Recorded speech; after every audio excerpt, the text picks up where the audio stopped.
मिथिलांचल का एकमात्र TV channel Mithila much news अब यूट्यूब पर भी।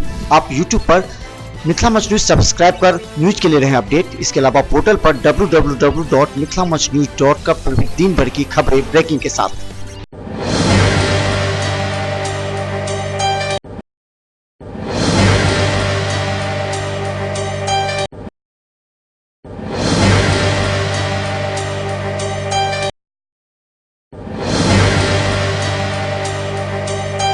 नमस्कार, मिथिला मच न्यूज में आपका स्वागत है। मैं मनोज और बता दें आज की सबसे बड़ी खबर यह है कि दरभंगा और मधुबनी के कई तटबंधों पर खतरा बरकरार है। वहीं बेनीपट्टी के महाराजी तटबंध के टूट जाने से करीब दर्जन भर गाँव में पानी फैल गया है।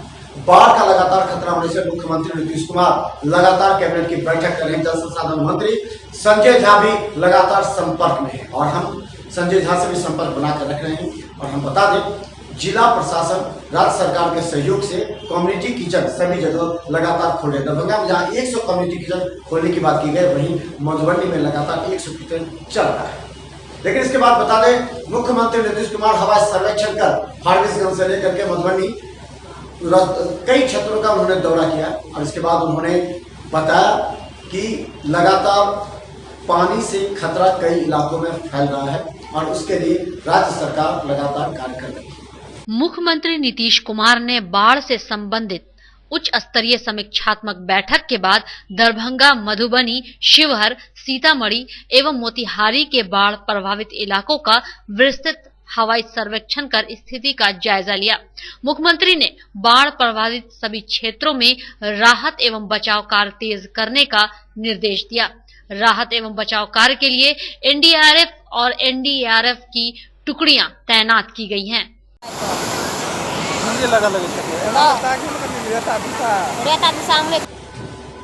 हालांकि अचानक आई बाढ़ से जिला प्रशासन के पूर्व की तैयारी की तो पोल खुल ही गई। हम बता दें कि दरभंगा, मधुबनी के साथ कोसी, कमला, बागमती नदियों पर उफान हो रहा है और खासकर कई जगह तटबंध के क्षतिग्रस्त होने से कई इलाकों में बाढ़ का पानी निकल रहा है। अभी तक पूरे राज्य में 24 से अधिक लोगों की मौत की खबर है और मधुबनी और दरभंगा में भी अगर कहें तो मिला जुला कर 12 लोगों की खबर आई है।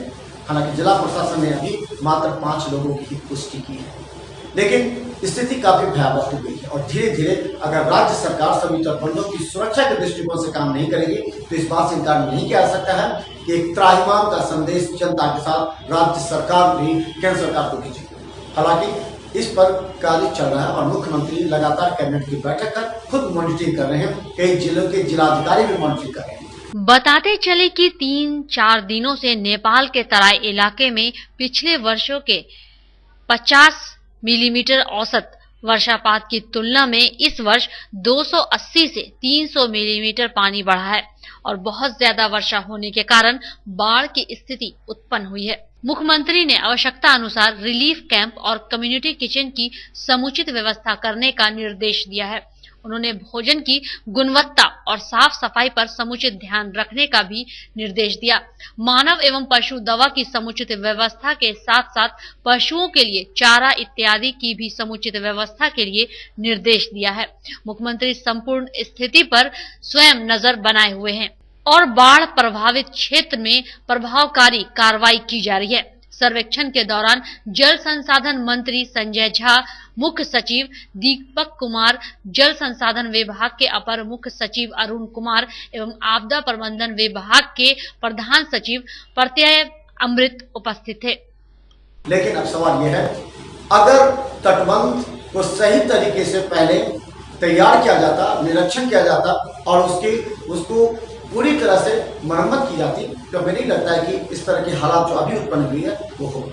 कहीं न कहीं राज्य सरकार के इस विभाग के मंत्री जो असंतुष्ट थे। हालांकि संजय झा मात्र 1-2 माह से ही उन्होंने पदभार ग्रहण किया मंत्रालय का, लेकिन पदभार ग्रहण करने के बाद उन्होंने लगातार सर्वेक्षण करते हुए कई तटबंधों का निरीक्षण किया और उन्होंने कई खामियों को भी देखते हुए सुधार का मौका दिया, जिससे कई तटबंध अभी सुरक्षित हुए।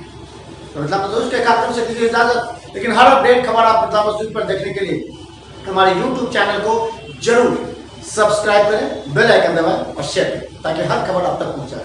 धन्यवाद।